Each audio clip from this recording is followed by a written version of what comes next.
And now the Taraba State Governor Agu Kefas has signed into law a bill amending the tenure of local government chairmen from 3 to 2 years ahead of the November 18 local government council polls.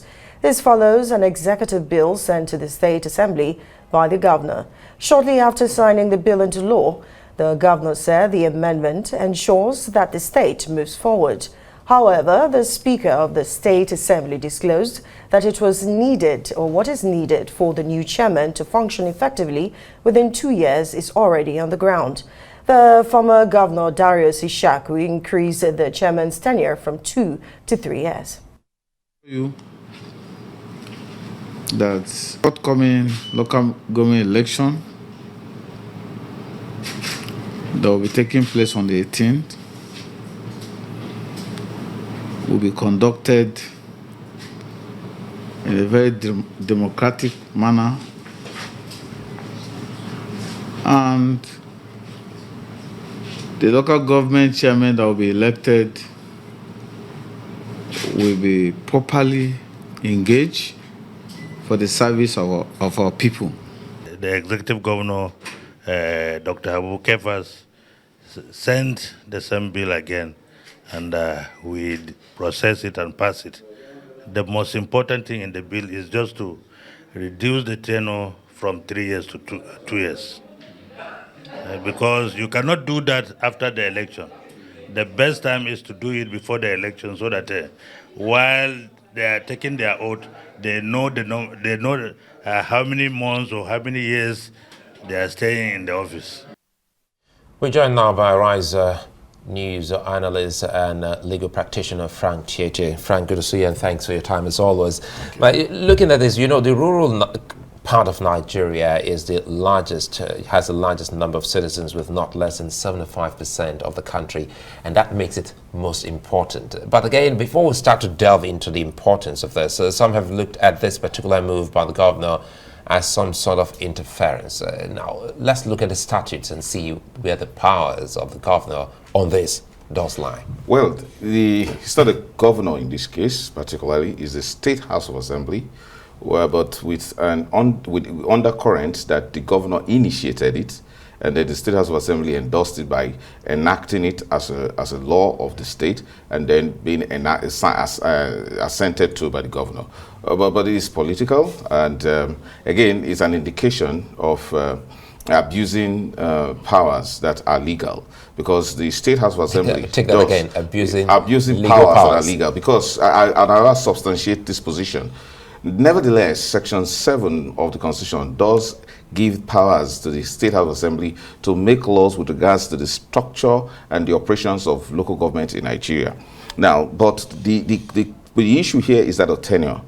Now, it will interest you that the local government system in Nigeria is what determines the quality of life for Nigerians, and not the federal government and not the state government.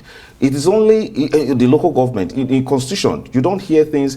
When you hear things mentioned, roads, street lights, hospitals, primary education, specifically mentioned as functions of the local government. They are not functions of the state government. They are not also functions of the federal government. Now, there is this strong, unhealthy incursions into the powers and functions of local government, and it's to the detriment of the quality of life of every Nigerian. Now, it starts with revenue allocation. It's strange that the Revenue Mobilization and Fiscal Commission will make recommendations as to having local governments receiving the least amount of money. Now, it doesn't end there. We are now seeing a resurgence of further incursions by reducing the tenure of local government officials who are supposed to be delivering the direct dividends of democracy to the people. So those governors who have 4 years and 8 years, how many roads have they built?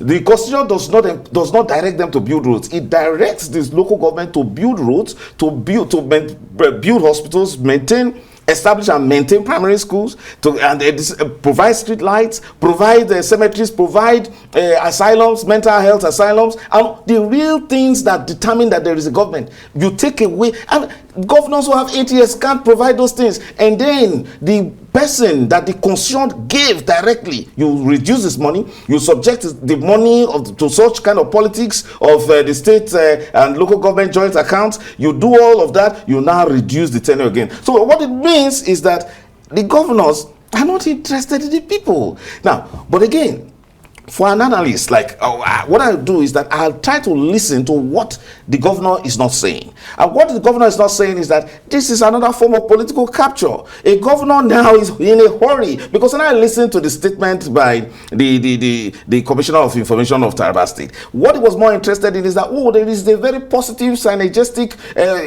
development between the State House of Assembly and the governor in hurrying up to enact a law that will limit the tenure of those who are directly responsible to serving the people. And that's the word they're interested in. And this is But happening again, just few days to the election. Yes, because the governor is interested in April, because we know the culture. The culture is that the governor simply handpicks a number of loyalists and installs them as local government chairman. He wants to be able to do that twice within his tenure of 4 years. And that's shameful that because his consideration is not about delivering services to the people. But I'm happy, very happy, that because this is not the final position, it can only stand if the National Assembly allows it, because the National Assembly, I can safely argue, has such powers under Section 4 to determine whether or not local governments should not even have 4 years. Local government chairmen should not even have 4 years, because they are the ones who bear the direct responsibility of positive governance and its impact on the people. All right, Frank, let's hold you to this now. Recently, we've had a lot of buzz about autonomy for local government. With the Taraba example now, is this wishful thinking? Is that where we are? I mean, it's worse than wishful thinking, because, you know, the idea is, you saw all the rave about constitutional amendment. The state governors connived with the speakers and the state houses of assembly to ensure that the idea of fiscal and administrative autonomy for local government was frustrated. You know, so this is just an extension for those who are campaigning for local government autonomy. That is not just about fiscal, it's not about just financial autonomy. It's also about political autonomy. Now, the idea again is the National Assembly must not, run away from its responsibility by saying, oh, this is a matter that has to do with state government. No. It is a matter that has to do with good governance of Nigeria, as it is responsible for under Section 4. It makes laws for the peace and good governance of this country. So with the National Assembly of Nigeria, don't fold its arms and watch that local governments will just be amputated like that, having no functions. What it means is that those things that determine whether there is a quality of life somewhere that is better than that which Nigerians are enjoying are being delivered by local government. Which local government chairman can actually raise money and do any significant project, even to dig gutters, within 2 years? What did you staff them on funds, and then the areas where they are supposed to get funds from, zone limited licensing of bicycles, canoe and wheelbarrows, those are the things that are supposed to be getting funds from. Whereas you give them to other large functions. Frank, what about the markets?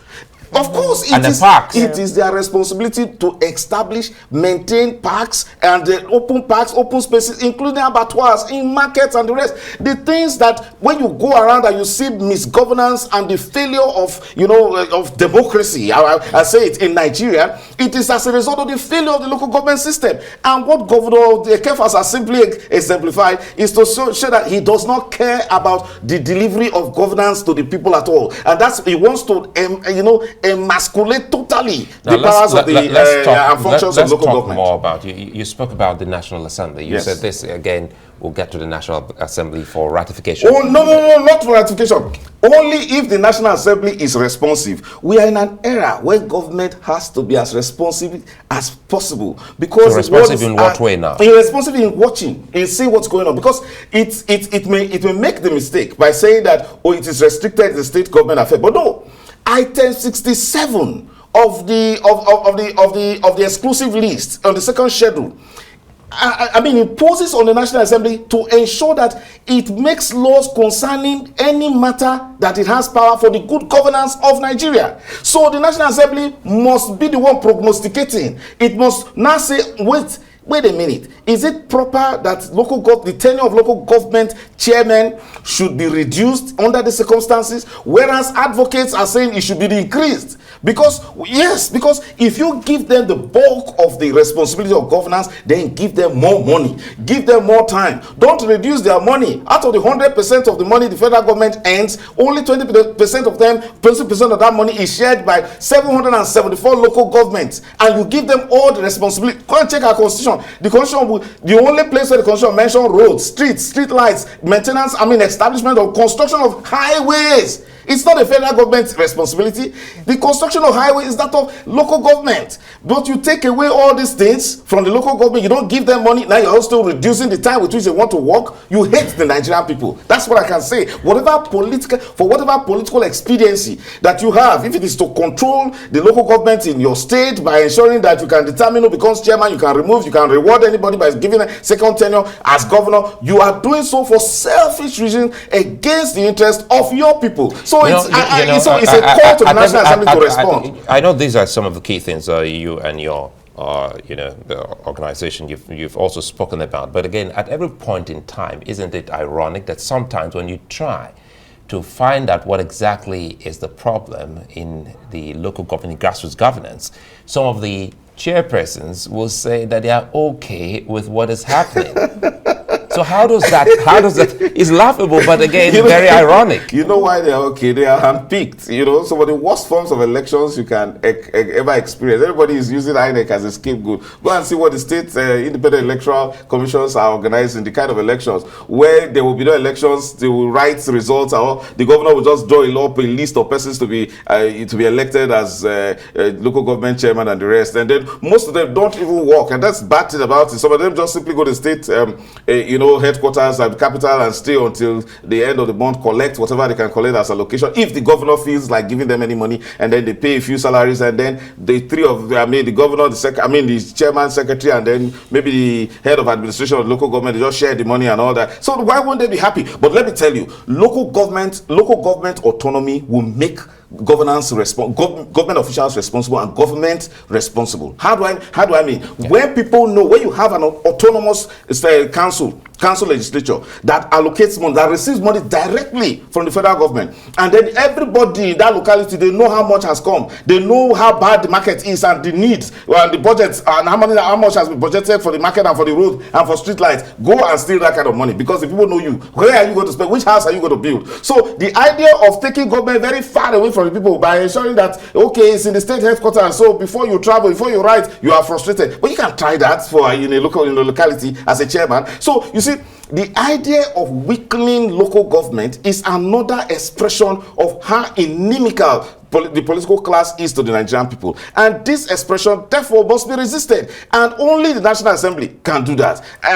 So it's an appeal to the National Assembly to simply take another look. The National Assembly has powers under Section 4. It can make law on any matter concerning any part of this federation. And it can do so when it asks itself that, is this socially right? Let me tell you, the economic development of a state is tied to the work of a local government chairman. How then do you reduce the power and the tenure of such an important official? Well, another thing that comes to mind is you're beginning to wonder if the length of local government officials, if the length that they spend in office is more important than the work that they have to do. It's very important. Let me tell you, when you starve them of funds, what they do, what the typical local government chairman that wants to work will spend much of his time looking for money. That's why they end up employing gangsters to collect money for them from markets and all those places, because just to collect, and then employ sort of contractors because they need money. So they spend all that time. So a typical local government chairman that wants to work will spend the first 1 year or a second year to get money, and then do something significant in the hope that it can better his political future.